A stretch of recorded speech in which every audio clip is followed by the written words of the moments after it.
dah start recording. Jadi kita ada Amani, kita ada Najla, selamat datang. Kita ada Mariza dan Syafia.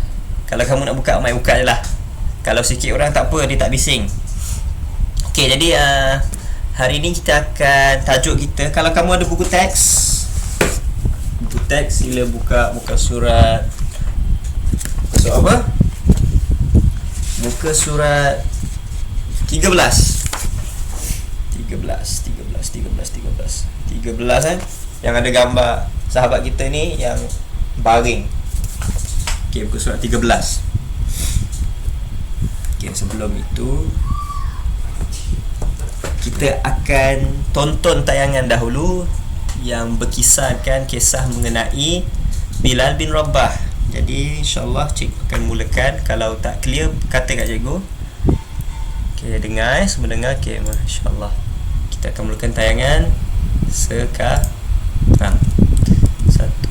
2.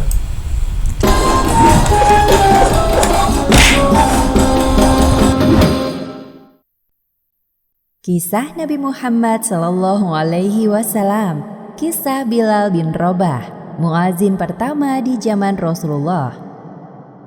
Bilal bin Rabah adalah budak milik Umayyah bin Khalaf, seorang pemuka kaum kafir Quraisy. Ketika Umayyah mendengar bahwa budaknya masuk Islam, ia marah dan menyiksa Bilal. Abu Bakar yang melihat Bilal disiksa merasa iba. Lalu Okey, nak tanya Bilal muazin, dia kata merupakan seorang muazin pertama. Muazin pertama ni maksudnya kalau kamu pergi kat surau dan masjid, muazin ni adalah orang yang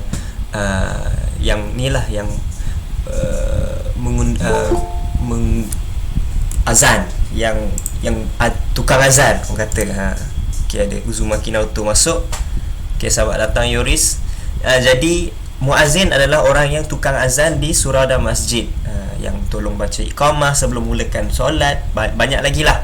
Kalau imam sakit, dia akan gantikan. Jadi muazin ni adalah salah satu pekerjaan yang mulia, ada satu posisi yang amat dimuliakan. Okey, insyaAllah kita sambung balik. yang membeli dan memerdekakannya. Bilal bin Rabah berperan penting dalam sejarah Islam sebagai muazin pertama yang dipilih langsung oleh Rasulullah SAW. Namanya Bilal bin Rabah. Ia lahir dari rahim seorang ibu bernama Hammamah 43 tahun sebelum Hijriah di daerah As-Sarah. Sedangkan ayahnya bernama Rabah. Hammamah adalah budak wanita berkulit hitam. Maka kerap kali Bilal dijuluki Ibnu Sauda, yang artinya putra wanita hitam. Bilal tumbuh besar di kota Ummul Qura, sebuah daerah di Mekah sebagai budak keluarga Abu Dar, mengikuti ibunya. Namun ketika majikannya meninggal, mereka mewariskan Bilal kepada Umayyah bin Khalaf dari Bani Jum'ah. Majikan baru Bilal ini merupakan salah satu pemuka kaum kafir Quraisy. Suatu kali secara tidak sengaja, Bilal mendengar percakapan Umayyah dengan para tamunya tentang Nabi Muhammad SAW. Mereka sedang merencanakan sesuatu untuknya. Katakan saja bahwa Muhammad itu gila. Tapi Muhammad tidak menangis terseduh-seduh atau berbisik-bisik layaknya orang gila. Dia normal seperti manusia biasa. Semua orang juga tahu itu. Kalau begitu, katakan bahwa Muhammad itu tukang sihir atau dukun. Lebih terdengar masuk akal. Tapi dia tidak mengucapkan mantra-mantra atau mengeluarkan tali layaknya tukang sihir yang pernah kita temui. Okey, jadi kamu nampak tadi di antara tuduhan-tuduhan mereka tak lain dan tak bukan, yang pertama orang gila. Tapi mereka kata Muhammad ni mana gila. Akhlak dia adalah akhlak yang paling baik. Dia beraktiviti macam orang biasa, boleh berjual beli dan sebagainya, berkeluarga. Mana ada orang gila boleh ada isteri, ada anak apa semua kan, dan dalam masa yang sama boleh berjual beli dan boleh berniaga. Dan yang kedua dia kata, kalau orang tak percaya dia orang gila, apa kata kita kata dia ni tukang sihir dan sebagainya. Pada waktu mereka ni, tukang sihir ni sebenarnya bukan benda yang bukan benda yang susah nak dijumpai. Selalunya sihir ni dia akan menggunakan tali, dia lempar tali tu dekat atas lantai, dia jadilah ular, macam kisah Nabi Musa kalau kamu ingat. Dan dia, tukang sihir ni dibaca mantra-mantra yang bunyinya pelik. Tapi Nabi Muhammad dia tak baca mantra yang bunyi dia pelik-pelik, tapi dia baca apa? Dia membacakan Al-Quran, dan juga Al-Quran tu sama bahasa dengan kaum Quraisy masa tu. Kaum Quraisy bercakap dengan bahasa Arab. Nabi Muhammad pun menyampaikan Al-Quran. Al-Quran itu dalam bahasa Arab. Sebab itulah ada beberapa perkataan ni salah satu petunjuk contohnya surah Yasin ataupun Alif Lam Mim. Ayat-ayat yang cikgu baca tadi macam Alif Lam Mim Yasin apa semua ni, dia tak ada maksud sangat. Maksudnya hanya diketahui oleh Allah. Tapi apa ada beberapa mufassir, orang yang tafsir Quran ni, dikata perkataan Alif Lam Mim, ayat Yasin wal Quran, Yasin tu saja, tak ada maksud. Itu adalah salah satu nak katanya kat orang Quraisy ni yang kata Nabi Muhammad ni gila, nak kata Nabi Muhammad ni orang tukang sihir baca mantra. Tak, dia tidak lain dan bukan hanyalah pesuruh Allah yang dihantar oleh Allah menyampaikan Al-Quran dalam bahasa Arab, bukannya orang sihir yang baca mantra. It's Arabic. Apa yang Nabi Muhammad baca ni Arabic, bahasa Arab. Jadi bukannya mantra yang tidak dapat difahami oleh orang biasa. Okey, kita sambung.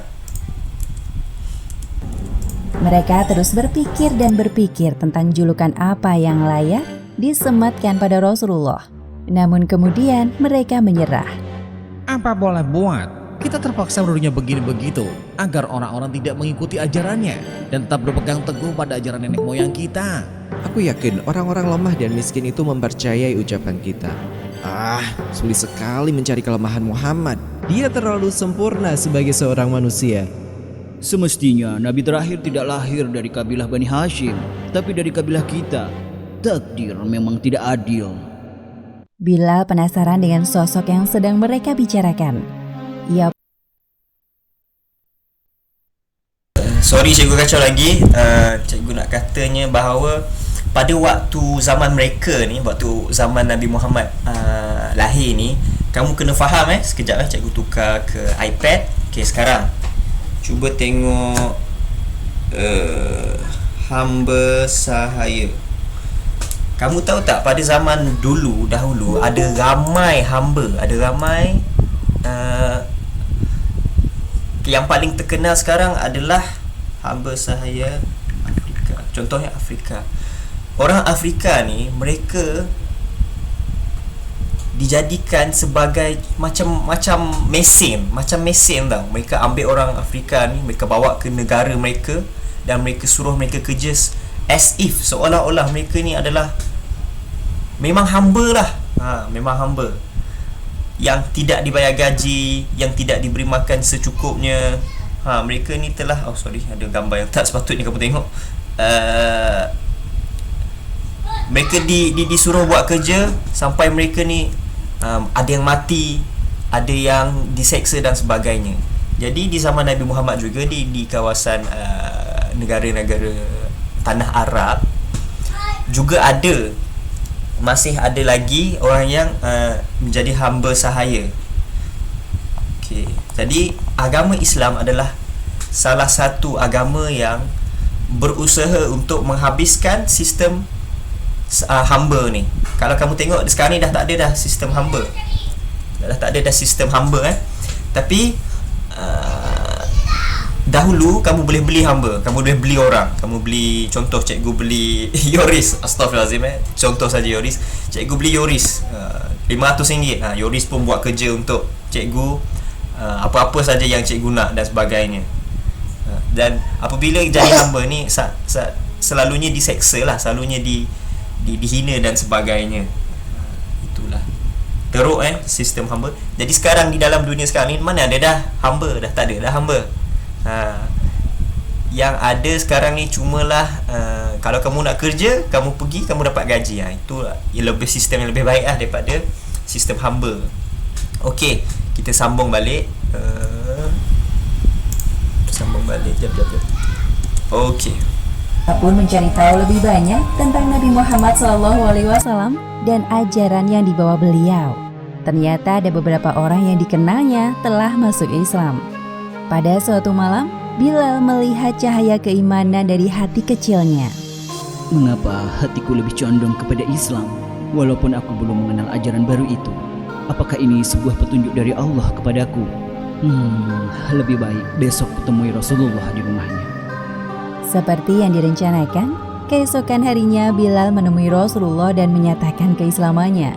Selamat datang kepada cahaya Islam dan iman. Wahai saudaraku Bilal, silakan engkau ikuti perkataanku setelah ini. Asyhadu an la ilaha illallah wa asyhadu anna Muhammadar Rasulullah. Aku bersaksi tidak ada sesembahan yang berhak disembah kecuali Allah, dan aku bersaksi bahwa Nabi Muhammad adalah utusan Allah. Berita tentang keislaman Bilal tersebar sampai ke telinga Umayyah. Ia tak menyangka bahwa budaknya itu akan mengkhianati dirinya seperti ini. Apa? Berani-beraninya dia. Bayangkan anda dan keluarga anda. Sekejap ada iklan pula. Ada iklan indah keluar. Keadaan cuaca yang sejuk. Okey, sementara kita sambung, cikgu Aku nak mendengar kata berita ini dari pada zaman mereka, pada zaman hamba sahaya ni wujud pada zaman ini, orang yang kaya sangat kaya, orang yang miskin sangat miskin, orang yang miskin ramai lah, dan juga orang hamba sahaya ni ramai juga, orang yang dijadikan sebagai hamba. Hamba ni banyak benda mereka tak boleh buat, mereka tak boleh keluar sesuka hati mereka, mereka tak boleh hidup macam orang biasa, mereka ini dihina, mereka ini dianggap macam sama macam harta lah. Sebagaimana cikgu beli telefon, cikgu beli kasut, mereka juga macam tu. Cikgu nak pakai, cikgu nak buang. Gitulah. Jadi hamba ni lah banyak benda mereka tak boleh buat. Mereka tak boleh banyak benda sangat-sangat limited. Seolah-olah mereka ni memang dipenjarai di rumah tuannya. Begitulah rupanya. Okey. Jadi cikgu nak kata pada waktu zaman Nabi Muhammad berdakwah, orang yang paling ramai sekali menerima Islam adalah orang miskin, orang fakir miskin, dan juga orang hamba sahaya. Mereka ni senang nak masuk Islam kerana apa yang Islam ajar, semua orang adalah sama rata, dan sistem agama Islam ini adalah untuk memerdekakan kesemua hamba yang masih ada sampailah habis. Dan sebagai the result, sebagai dia punya hasilnya, tengok sekarang dah tak ada dah hamba. Yang sekarang yang masih ada adalah kekurangan akhlak di kalangan masyarakat. Okey, kita sambung. budakku kemarin. Budakmu itu sungguh tak tahu malu. Lihat saja, akan aku beri pelajaran nanti. Umayyah tidak main-main dengan perkataannya. Benar saja. Jadi ini dia seksa Bilal bin Rabah. Rabah. Aku masih menikmati penderitaannya. Itulah akibat dari orang yang melanggar perintahku. Sebelum habis kesabaranku, katakan sekali saja hal baik tentang Tuhan berhala. Tidak, aku tidak mau mengatakannya. Baiklah kalau engkau menolak, tuanku akan menyiksamu lebih kejam dari ini. Sore harinya, Bilal diseret ke Romdo, sebuah tempat yang permukaan tanahnya rata dan berpasir panas. Jika ada orang yang melemparkan daging di sana, pastilah matang sempurna. Para algojo itu meletakkan batu besar di atas dada Bilal, menghimpitnya sampai sesak. Namun hal tersebut tidak menggoyahkan keimanan Bilal. Ia terus menyebut asma Allah semampunya. Bilal terus disiksa sepanjang hari tanpa diberi makan dan minum. Bilal tampak menikmati penyiksaan yang dilakukan para algojo majikannya. Ia tahu bahwa pembelaan ini dilakukan untuk mendapatkan keridhaan Allah Subhanahu wa Ta'ala. Ia terus berkata bahwa Tuhan itu satu. Ahad, Ahad, Ahad. Saat malam tiba, para algojo merasa kasihan dan lelah menghadapi Bilal yang keras kepala. Sedangkan Umayyah memperhatikan mereka dari kejauhan. Besok katakan yang baik-baik tentang Tuhan berhala. Setelah itu kami akan melepaskanmu. Memangnya engkau tidak lelah seperti ini? Kami telah letih menyiksamu, seolah-olah kami yang sedang tersiksa. Bilal tetap kukuh pada pendiriannya, tidak mau meninggalkan Islam. Umayyah yang melihat penolakan Bilal berjalan mendekatinya. Dasar budak celaka, Aku ingin peristiwa ini disaksikan oleh para budak yang melawan perintah majikannya. Kejadian yang sama berulang di hari berikutnya. Terkadang Umayyah sangat kesal terhadap Bilal sampai menyuruh anak-anak untuk menyeret Bilal keliling perbukitan dan jalanan Mekah. Sepanjang perjalanan, bibir Bilal terus menggemakan asma Allah. Orang-orang yang melihat Bilal merasa kasihan, namun tidak bisa berbuat apa-apa. Lalu muncullah sekelompok penipu mendekati Umayyah. Hei Umayyah, bukankah Bilal itu anak buah kita? Pasti dia tidak ingin karena keislamannya itu nama kabilah kita jadi ejekan dan cemoohan kaum Quraisy. Bukankah begitu, wahai Bilal? Bilal menatap tajam orang yang berbicara dan semakin mengeraskan suaranya. Ahad, Ahad, Ahad. Seperti hari-hari sebelumnya, Bilal dibawa ke Romdo untuk dipanggang. Orang-orang berdatangan untuk melihat seorang budak berkulit hitam yang disiksa tuannya. Mereka tidak tahu bahwa budak itu menikmati penyiksaan majikannya. Allah Subhanahu wa Ta'ala telah membuat tubuhnya kuat dan tebal agar Bilal tidak merasakan sakit. Ahad, Ahad, Ahad. Suara apa itu? Sepertinya ada orang yang kesakitan. Abu Bakar yang mendengar rintihan Bilal bergegas mendekati kerumunan. Abu Bakar Sudah datang. berapa lama ini terjadi? Sejak budak itu menyatakan keislamannya, dia disiksa seperti ini. Tapi anehnya, dia kuat bertahan sampai sekarang. Budak memang seharusnya menuruti perintah majikan. Lagi pula, untuk apa dia masuk Islam jika akhirnya disiksa seperti ini? Abu Bakar sangat menyesal baru mengetahui penyiksaan Bilal hari ini. Harusnya aku lewat daerah ini sejak kemarin. Sungguh saudaraku Bilal yang malang. Okay, sekejap ada iklan satu lagi. Sorry. Nikmati penjimatan Oh, Lazada pula beli kau ni. sekarang. Masalah tu. Yalah ya iklan ya ilah. Okey, Nur Syafiah dah masuk. Abu Okey, Bakar sambung. mendekati Umayyah dan mencoba menawar Bilal. Wahai Umayyah, engkau sungguh kejam terhadap budakmu sendiri. Tidak takutkah engkau kepada hari pembalasan? Perbuatanmu ini sungguh tidak manusiawi. Meskipun dia budakmu, dia juga manusia sama seperti kita. Enak saja engkau bicara. Dia tidak sama sepertiku. Dia sama seperti engkau. Jadi sekarang engkau yang harus bertanggung jawab atasnya. Ini terjadi karena perbuatan saudara seimanmu. Baiklah, akan kubeli budakmu. Sekarang tolong hentikan siksaan kejam itu padanya. Umayyah yang mendengar penawaran Abu Bakar merasa sangat lega. Jadi apa yang berlaku adalah Abu Bakar datang selepas beberapa tempoh Bilal bin Rabah diseksa. Dia pun tahu bahawa Bilal bin Rabah ni yang kuat mengesakan Allah. Dia kata ahad, diseksa, diletak batu atas, diheret badan dia sampai sakit di tengah-tengah tempat panas, di kota panas, supaya disaksikan oleh orang ramai. Jadi apabila diseksa sedemikian rupa di kota, tiba-tiba Abu Bakar terserempak masuk, terserempak jumpa dengan mereka ni.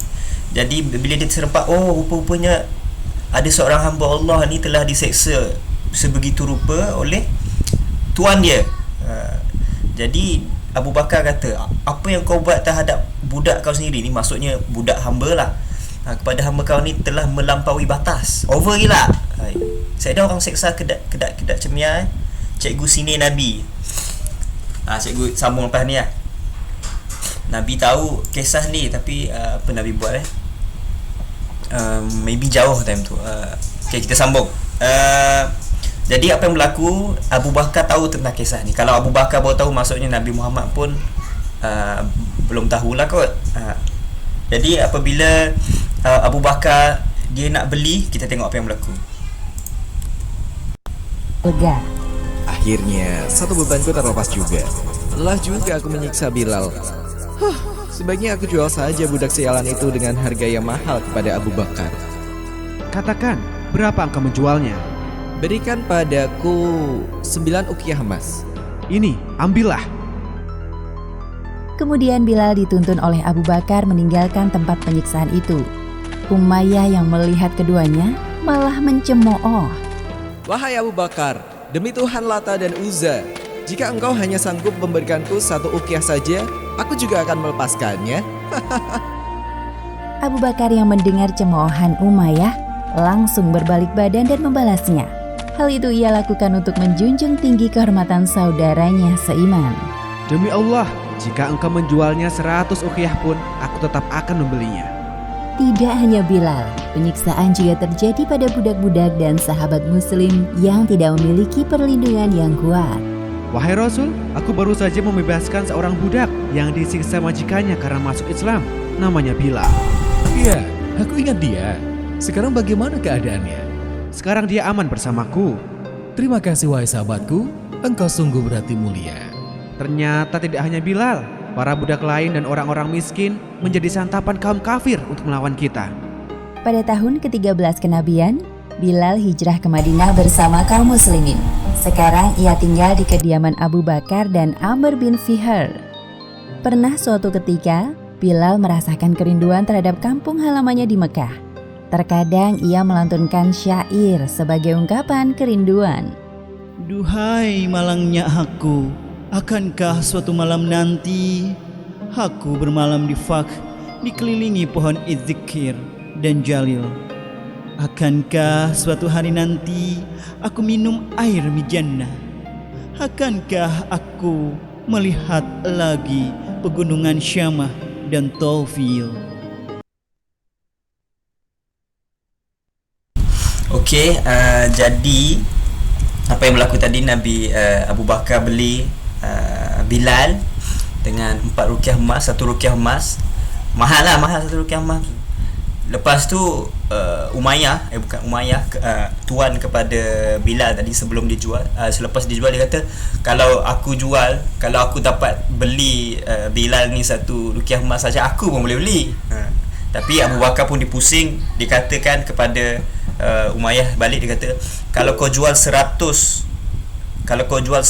emas pun aku tetap akan beli untuk menyelamatkan Bilal. Jadi tinggi pengorbanan Bilal dan juga tinggi pengorbanan Abu Bakar untuk membela Islam dan membela kehormatan sahabatnya, sahabat ataupun saudara se-Islamnya. Sambung balik. Selain merindukan lembah dan pegunungannya, Bilal juga merindukan kenikmatan iman saat disiksa oleh majikannya. Peristiwa itulah yang membuatnya semakin mencintai Islam. Sekarang di Madinah, Bilal dapat hidup tenang bersama Rasulullah. Kemanapun beliau pergi, Bilal selalu mengikuti. Bahkan saat pembangunan Masjid Nabawi selesai,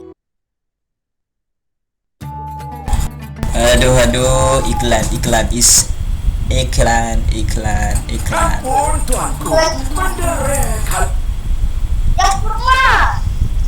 Yalah ya teh. Iklan jajak. Rasulullah menunjuk Bilal sebagai muazin. Nabi Muhammad menjelaskan tentang keutamaan sholat berjamaah, sebagaimana yang disebutkan dalam hadis riwayat Bukhari nomor 645 dan Muslim nomor 650. Wahai umatku, sholat jamaah lebih baik 27 derajat dibanding dengan sholat sendirian. Wahai Rasul, bagaimana cara kita dapat sholat berjamaah jika rumah kita saling berjauhan? Dalam hal ini, kita membutuhkan sebuah penanda masuknya waktu sholat agar bisa datang ke masjid bersama-sama. Jadi, tidak ada yang tertinggal sholatnya. Iya, engkau benar. Mari kita bicarakan hal ini besok. Keesokan harinya, Nabi Muhammad dan beberapa sahabat bermusyawarah mencari solusi. Seorang bernama Abdullah ibnu Zaid menceritakan tentang mimpinya semalam. Wahai saudara-saudaraku, semalam aku mendapatkan pertanda lewat mimpiku. Seorang manusia berpakaian serba hijau membawa lonceng di tangannya, melewatiku sambil membunyikan lonceng. Lalu aku menghentikannya dan bertanya, "Hai hamba Allah, apakah lonceng itu akan dijual?" Akan kamu gunakan untuk apa? "Untuk memanggil kaum muslimin menuju sholat." Maukah engkau kutunjukkan yang lebih baik dari itu? "Ya, baiklah." Hendaklah kamu ucapkan, Allahu Akbar, Allahu Akbar. Asyhadu alla ilaha illallah, asyhadu alla ilaha illallah, asyhadu anna Muhammadar Rasulullah, asyhadu anna Muhammadar Rasulullah. Hayya 'alas Dia shalah, baca hayya 'alas azan, shalah, dalam mimpi salah seorang sahabat Rasul. Hayya alal falah. Allahu akbar, Allahu akbar. La ilaha illallah. Wahai Abdullah ibnu Zaid, mimpimu adalah sebuah petunjuk bagi kita. Sekarang aku akan memilih seseorang yang tepat untuk mengumandangkan azan. Siapakah orang itu, hai Rasul? Dia bekas budak Umayyah yang telah dimerdekakan Abu Bakar. Dia Bilal bin Robah. Dia terkenal teguh berpendirian ketika mengucap ahad, ahad di tengah siksaan yang dideritanya. Ya, suaranya juga merdu dan lantang. Bahkan tempo hari aku pernah mendengarnya bersyair. Setelah menunjuk Bilal sebagai muazin, Nabi Muhammad mengutus seseorang memanggil Bilal ke hadapannya. Tolong panggilkan Bilal kemari. Baik, wahai Rasul. Wahai Bilal, sekarang engkau memiliki tugas baru. Apa itu wahai Rasul? Mulai saat ini, setiap kali masuk waktu sholat, engkau harus naik ke menara masjid mengumandangkan azan. Azan adalah pemberitahuan kepada umat Islam untuk melaksanakan sholat lima waktu. Jadi inilah permulaan azan. Kehormatan bagiku. Wahai Rasulullah, terima kasih banyak atas kepercayaanmu kepadaku. Hari ini Nabi Muhammad SAW mengangkat derajat Bilal bin Robah, seorang mantan budak menjadi muazin yang suaranya menggema ke seluruh pelosok negeri, mengisi semangat kaum muslimin untuk sholat berjamaah. Kemudian Bilal dijuluki muazin ar-Rasul dan menjadi muazin pertama dalam sejarah Islam. Allahu Akbar, Allahu Akbar, Allahu Akbar, Allahu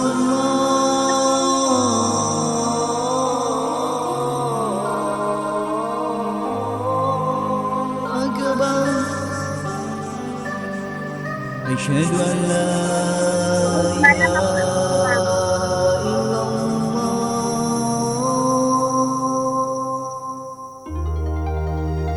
Asyhadu an la ilaha illallah.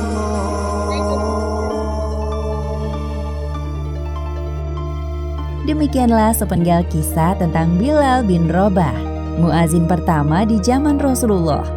Hikmah yang dapat kita ambil dari kisah ini: pertama, hendaknya kita mencontoh sosok Bilal yang tidak goyah meskipun disiksa demi mempertahankan keimanannya kepada Allah Subhanahu wa Ta'ala. Dan kedua, sebaiknya kita mengutamakan sholat berjamaah 5 waktu dalam sehari. Jangan sungkan untuk mengajak keluarga atau teman sholat berjamaah, karena selain amar ma'ruf, kita juga mendapat pahala yang berlimpah dari sholat berjamaah. Wallahu a'lam bishawab.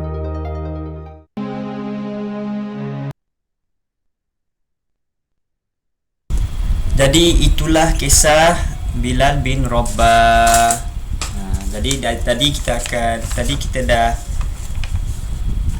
diceritakan tentang kisah-kisah hamba-hamba sahaya dan orang fakir miskin yang berlaku pada waktu zaman Nabi Muhammad. Mereka ni ramai yang masuk Islam dan juga mereka ni ramai yang diseksa. Mereka ni senang diseksa. Hamba sahaya, memang banyak hamba sahaya diseksa pada waktu itu. Salah satu contohnya adalah Bilal bin Rabah. Ada seorang lagi nama dia Sumayyah dan Yasir, keluarga Yasir. Ada yang sampai dibunuh. Ada yang dicucuk-cucuk badannya sampai akhirnya dia pun terpaksa mengalah daripada mengatakan bahawa Allah itu adalah Tuhan yang sebenar. Dia terpaksa kata berhala itu adalah Tuhan. Jadi tapi Allah tahu kandungan isi hati dia, sebenarnya dia masih lagi mempercayai Allah, cuma seksaan itu terlalu keras. Okey. Jadi sebelum kita habiskan kelas kita akan baca sedikit satu muka surat saja, Jawi. Sekejap, cikgu nak tukarkan skrin ke. Kita akan baca Jawi sedikit. Sebenarnya sirah ni diajar dalam bahasa dalam tulisan Jawi, jadi kamu pun mesti memahiri tulisan Jawi. Okey, jom kita baca sikit. Okey, bismillah. Cikgu! Ya. Cikgu, ini bahasa Jawi, cikgu. Bukan bahasa Jawi, tulisan Jawi. Bahasa Melayu lah tu. Saya dah beza pun. Sekejap cikgu nak ambil pen. Ni pen cikgu. Cikgu masih pandai tulis Jawi. Pandai sikit je, cikgu. Saya faham. Kita boleh belajar. Belajar Jawi tu susah sampai bertahun-tahun. Jadi kamu kena berusaha lah sikit. Kita pandai. Kita edit, kita letak markup. Okey.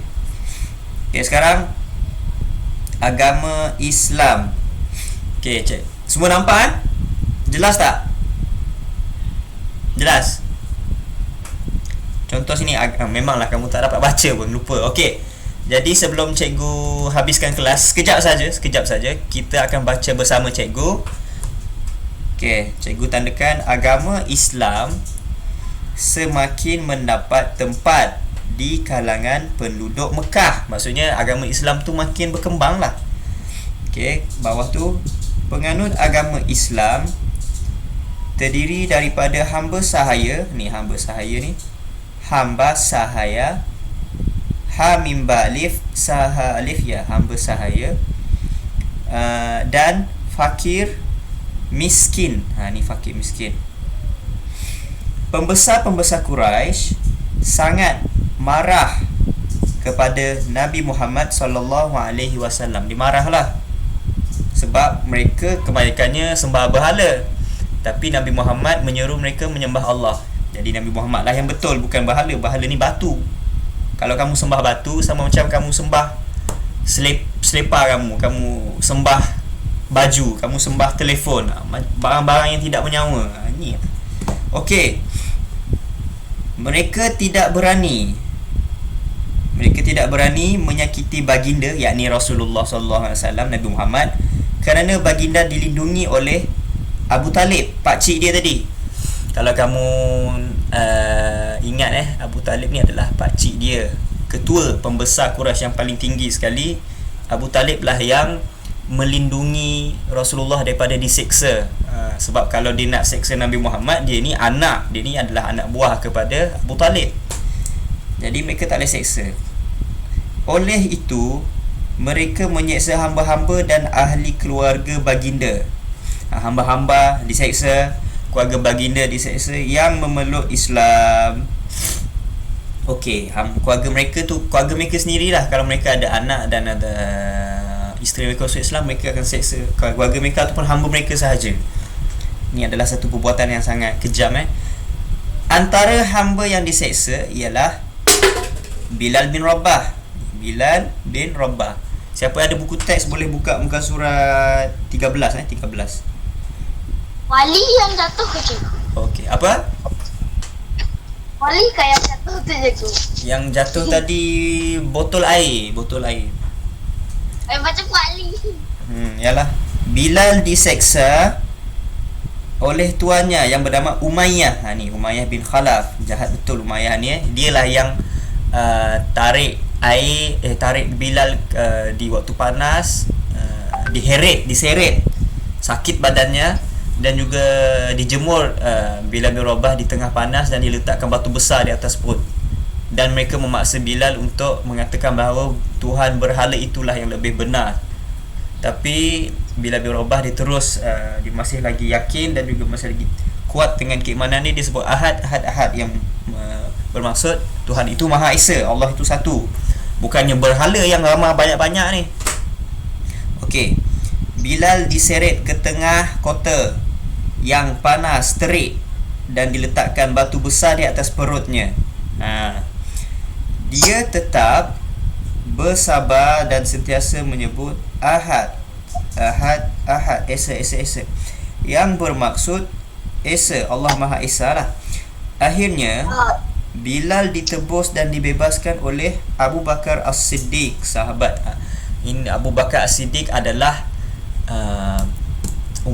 orang yang sangat penting dalam agama Islam. Selepas Nabi Muhammad wafat, yakni meninggal dunia, Abu Bakar As-Siddiq lah yang menggantikan tempat Nabi Muhammad untuk menyambung dakwah Islam dan juga mengatur dan juga apa orang panggil tu, mengetuai umat Islam, dan disambungi oleh sahabat-sahabat yang lain sampailah sekarang. Okey, muka surat yang kedua. Sekejap, ni separuh muka surat je, lepas tu kita habis. Okey, ni dah nak habis dah. Yasir. Okey, kita tengok. Cikgu mark up sekejap. Sorry. Okey, sekarang Yasir dan keluarganya Yasir dan keluarganya pula diseksa oleh Abu Jahal. Abu Jahal kamu tahu kan, surah Tabbat yada abi lahabin wa tab ma aghna anhu maluhu wa ma kasab. Itulah salah seorang pakcik daripada Nabi Muhammad juga, Abu Jahal ni, tapi dia jahat. Mereka dijemur di tengah panas. Dijemur di tengah panas terik dan diseksa. Isteri Yasir nama Sumayyah syahid dan disula. Syahid maksudnya dah meninggal dunia lah. Sumayyah ni telah disula dan mati syahid. Disula ni macam mana disula? Disula ni kejam cikgu nak tunjuk supaya kamu dapat imagine, walaupun teruk sebenarnya disula ni. Okay, disula ni macam mana? Kamu pernah nampak batang sate? Kenapa? Daging ayam ke daging. Ada batang tu dia cucuk, guna batang yang tajam tu dia cucuk. Jadi ini adalah disula. Cuba kamu bayang yang ini adalah bukan sate tapi manusia. Dicucuk daripada bawah sampai keluar ke mulut. Sakit sih. Na'udzubillah. Semoga Allah akan berikan jannah, berikan kehidupan yang lebih baik di syurga kelak untuk keluarga Yasir dan isterinya Sumayyah. Jadi Sumayyah adalah salah seorang yang pertama sekali syahid dan terus masuk syurga. Dah tak perlu hisap, tidak perlu ditimbang tara dia punya amal baik dan jahat, dia terus masuk syurga, confirm. Jadi tapi nak gambarkan bahawa betapa teruknya seksaan pada zaman tu Abu Jahal ni. Moga Allah bagi balasan yang setimpalah pada Abu Jahal. Okey, kita sambung di syahid disula. Umar pula terus diseksa dan diselar dengan besi.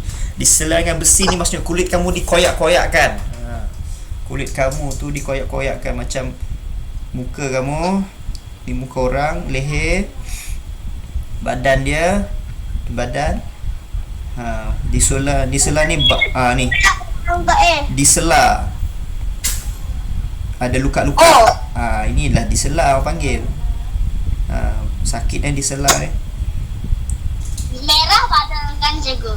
Sakit disela ni tembus kulit kamu sampai masuk ke daging. Jadi bukan benda yang biasa lah, mana ada orang seksa macam ni. Inilah satu zalim. Okey, disela dan dengan besi yang panas. Besi panas dia dia ambil besi panas, diletak dengan kulit dia tu sampailah ada bekas. Dalam keadaan terpaksa, Umar dia tak tahan, dia terpaksa mengaku bahala itu sebagai Tuhannya. Dia pun dibebaskan oleh Abu Jahal apabila dia kata berhala itu adalah Tuhan. Jadi kamu nak katanya kelas kita pada hari ini untuk kita belajar bahawa mereka ini banyak orang diseksa ketika bermulanya dakwah Nabi ni. Hamba sahaya diseksa, fakir miskin diseksa. Mereka bersabar dengan kesabaran mereka itulah insya-Allah mereka akan masuk ke syurga. Jadi mari berpantun. Cikgu baca. Islam tersebar merata-rata, para pembesar semakin resah. Hamba sahaya menjadi mangsa, tempat melepaskan nafsu amarah. Bilal diseksa tanpa kekasihan, rintihan Ahad menahan kesakitan.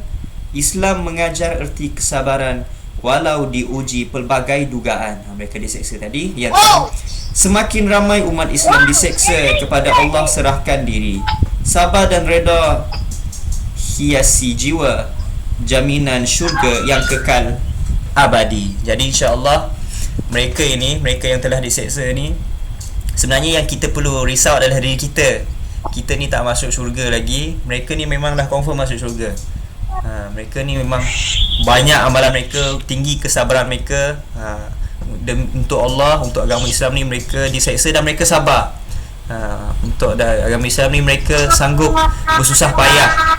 Jadi insya-Allah di syurga lah tempat mereka nanti. Siapa nama tu? Adam, tolong tutup mic. Okey, jadi itu saja kelas kita pada hari ini. Ada apa-apa soalan sebelum cikgu habiskan kelas. Ada apa soalan? Tak ada. Okey, jadi terima kasih pada yang hadir. Cikgu bangga yang dapat hadir, dan tapi tak apa, untuk kawan-kawan yang tak dapat hadir boleh tengok balik rakaman ni di YouTube. Cikgu akan upload dan cikgu akan kongsikan link. Okey, terima kasih. Jadi itu saja kelas kita pada hari ini. Assalamualaikum. Terima kasih Hamani, terima kasih. Ada banyak sangat nama-nama yang cikgu tak kenal, Mariza, Syafia, Adam, Yoris tadi ada. Siapa lagi ada tadi? Cikgu lupa dah. Okey, itu saja. Semua boleh bersedia untuk kelas yang seterusnya. Okey, bye. Assalamualaikum. Berry dan juga tu pun ada juga. Yusuf pun ada juga. Siapa lagi ada? Irsyad ada. Adam Zakfan ada. Hayan tak kah? Hayan ada. Yoris ada. Najla ada, Mariza ada. Okey, semua ada. Okey, jumpa lagi semua. Assalamualaikum warahmatullahi wabarakatuh. Tengok kamu semua ni. Okey. Okey, jumpa lagi. Assalamualaikum. Cikgu keluar dulu lah.